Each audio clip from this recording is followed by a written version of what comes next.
Unity are abandoning a whole business, but, of course, not without first stripping the damn thing for spare parts. Activision want to know what's going on your second screen, potentially for dastardly reasons. Nvidia are preparing for another wave of cards, so too are the scalpers. Capcom are doing a big old bet on Dragon's Dogma 2 interest with a $70 price tag, and there's an indie that came from nowhere to outselling Call of Duty on Steam. And it's a one-man team, which is absolutely insane. So insane that, hey, do us a solid.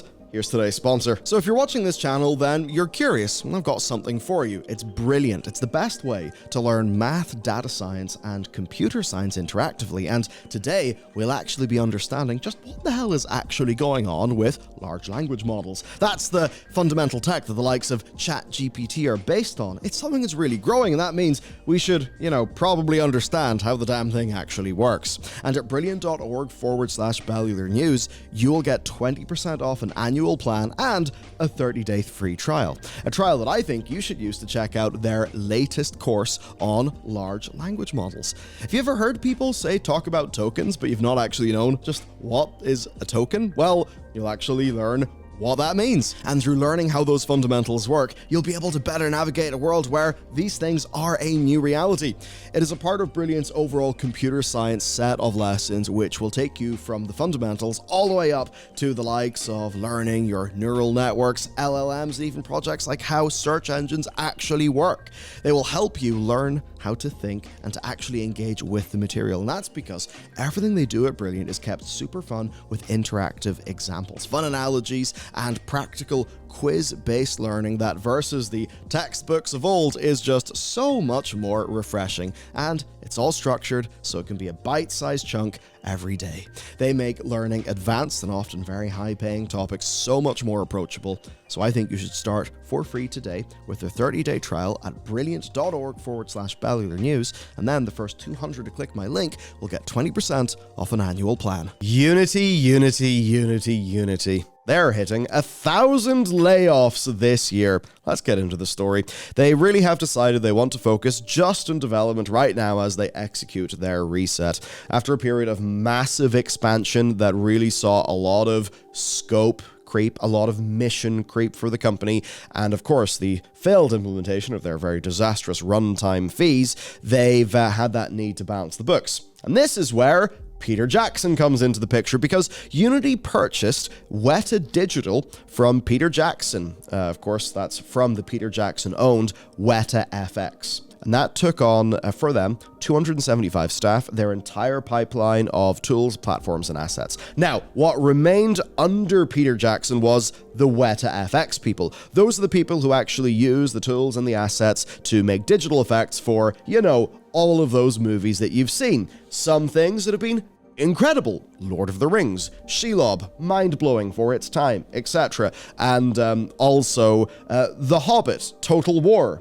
which is sort of, I don't know what Battle of Five Armies ended up looking like, but they really are pretty incredible, as it always is with visual effects houses. When they are given the time to execute on their effects, they're incredible. Whenever, the Marvel Cinematic Universe whip is being cracked, obviously, people don't have the time to finish effects. Anyhow, Unity basically bought the tools that they use and the people that maintain those tools. And at the time, right, part of this deal was basically that they would have a partnership with Weta FX for professional services. So Weta FX actually, having access to their tools, having a contracting relationship with Unity, but Unity owning the tools and the pipelines. And perhaps it's one of those things where maybe you could have said, Unity is a software company, perhaps a software company should be, in charge of the software bit, and we will be doing our creative stuff with the software that they make. So now that contract is gone, because of course Weta Digital is gone, what's basically happened is, right, Unity have just gutted all the staff of Weta Digital, closed it down, but obviously they are, retaining the tools, the tech, the IP, etc. Now, that being said, Weta FX are going to be offering as many new roles to, just to as many of those staff as they can. But what this does do is it brings the overall layoff count for Unity up to 1,000, actually over, I believe, 1,100 after 300 layoffs in January and 600 in May. Basically, Unity was doing that massive expansion, slurp up another industry, obviously obviously, Epic have been moving massively into the virtual production space, as have many other companies. You know, you might remember, say, the HTC Vive. Well, now all those Vive trackers, those are being turned into proper professional products meant for virtual production, which, it's the technique that has, allowed for, say, The Mandalorian to be created, used in many, many different sets, now rapidly becoming a form of industry standard. But of course, now they don't want that, so what are they going to do? Strip all the human value out, retain the lovely, lovely assets, fold them back into the big Katamari that, is the all-consuming corporate machine of Unity, and, everyone will have just been fooled around for a bit, messed about, and we'll kind of all lose in the process. Lovely. Our next story then. Activision want all of your screen time for their games because, turns out, one screen ain't enough. One of the fun things in gaming coverage is obviously looking at the patents that companies file. Often these are just things done by a tech department. They often end up not amounting to anything, but they do show us elements of the design process and what these companies are looking into. And that brings us to this image here.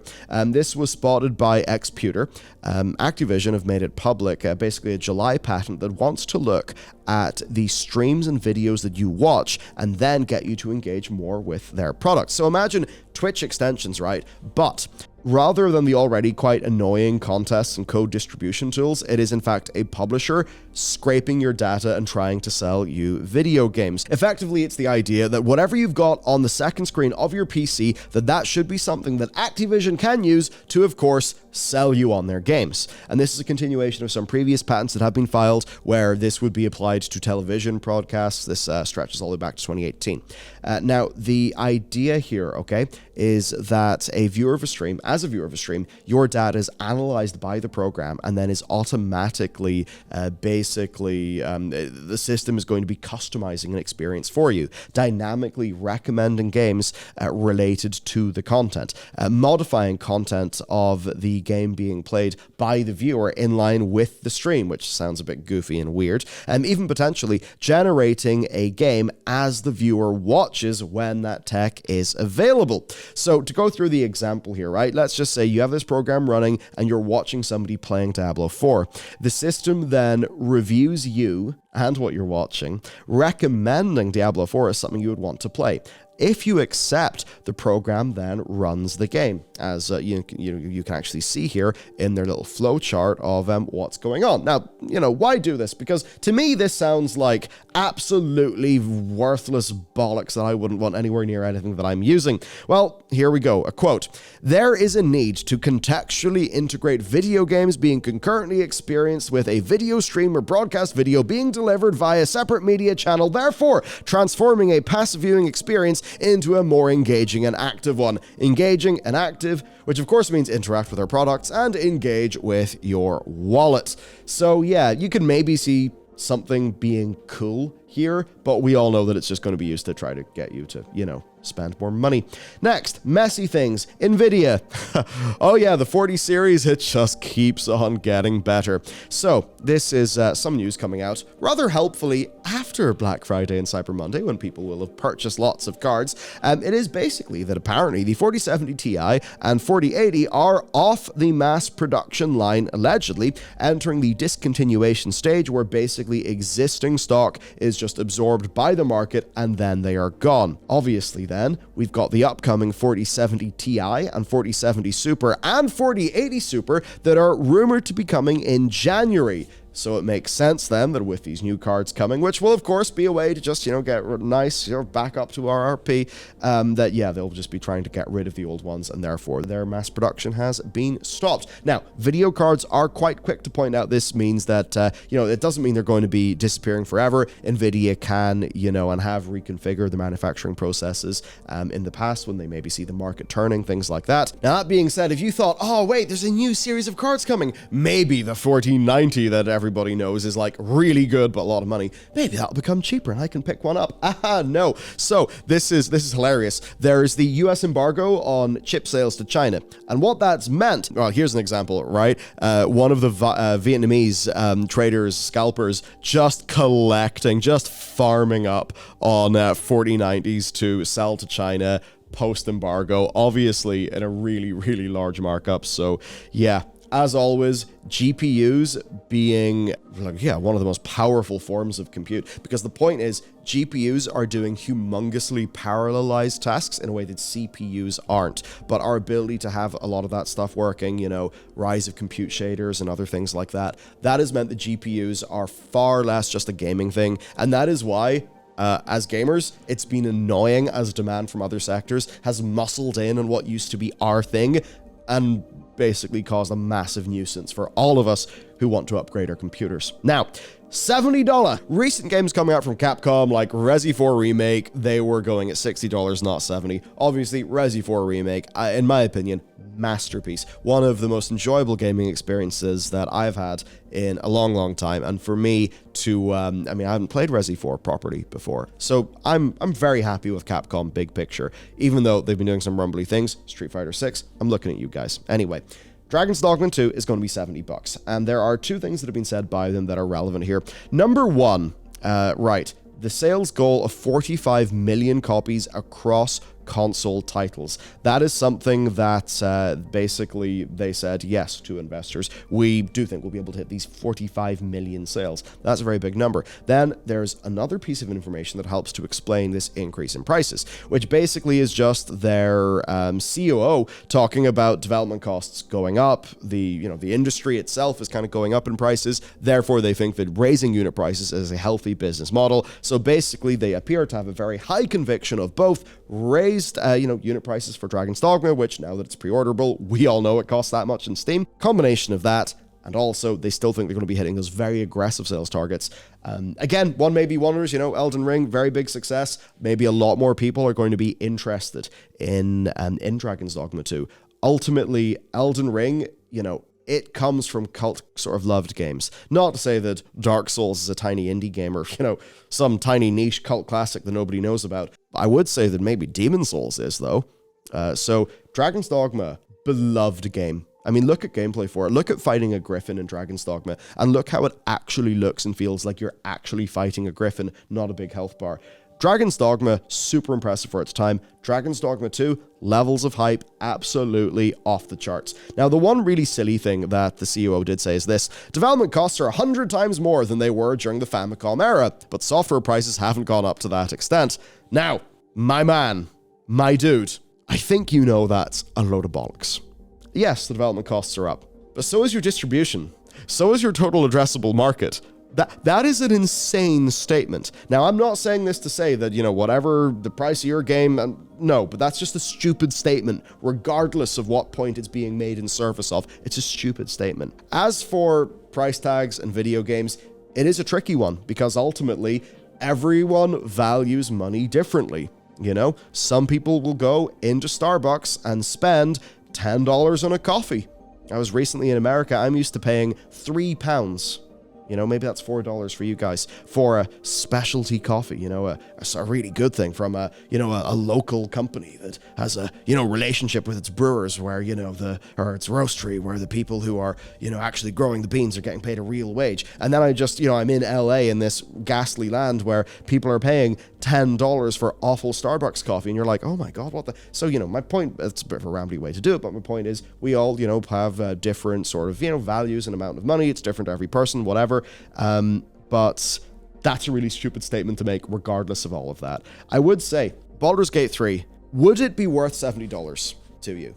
After you've played it, I know you didn't pay $70 for it, and I'm not saying you should, but if Baldur's Gate is so much better than a lot of excellent games that cost $60, and it's way better than games that, maybe it's way better than all the games that cost $70 right now, would you then say, well, Baldur's Gate's worth $70? It's an interesting question to ponder as we try to work out where value actually resides. That being said, from my personal perspective, I would rather get more revenue by selling more copies to more people. Obviously, doing that in a responsible, sane way. But, I would rather go that way so that, I sort of grow the brand, get it into the hands of more people. But ultimately, in video games, day one sales are humongously important. So I don't think that $70 here is a real gamble. I think this is the thing everyone's talking about. Because look, the rub is you're going to have to pay more money for this game if you want it. And that sucks. Nobody likes that. I don't like that. You don't like that. We would all rather have $10 more so that we could go and do something with those $10. That being said, people still buy it. Like, broadly speaking, I don't think we've seen any particularly compelling evidence that this is heavily damaging video games. I would say, though, that this is something that works if you are a Sony premium title, like Spider-Man, as an example. So, an interesting thing, but firmly, those games are, getting more expensive. But I'll tell you what isn't. Well, it is a game, solo dev, under $10, entering the all-time top 5 on Steam. And that game is Lethal Company. And just look at this from Dexerto. I mean, made so much more funny by, the sort of the red backgrounds. Yeah, it's outselling Call of Duty. Yes, it's outselling Call of Duty. A solo dev, solo dev, not $10 game. It's less than $10, I believe.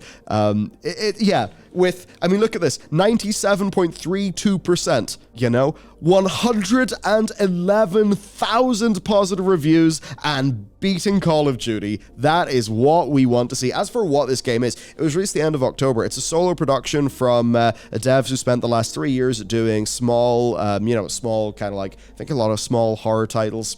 It's hit the mainstream. Basically, you and your mates land on a moon.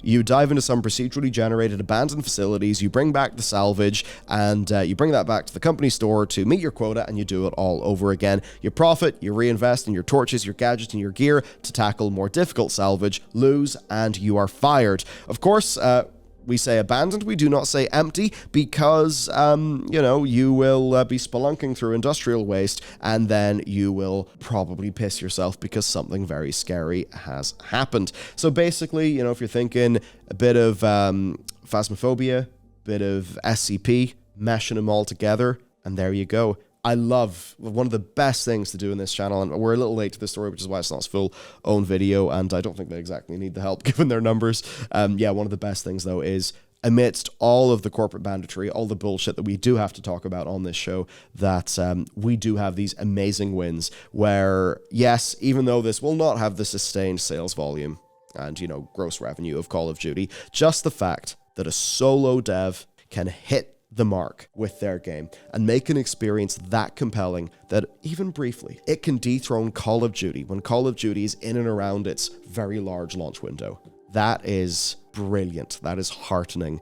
So on that very happy note, get your friends, play Lethal Company. It's a damn good time. That's it for today's video. Check this one out next. I'll see you over there.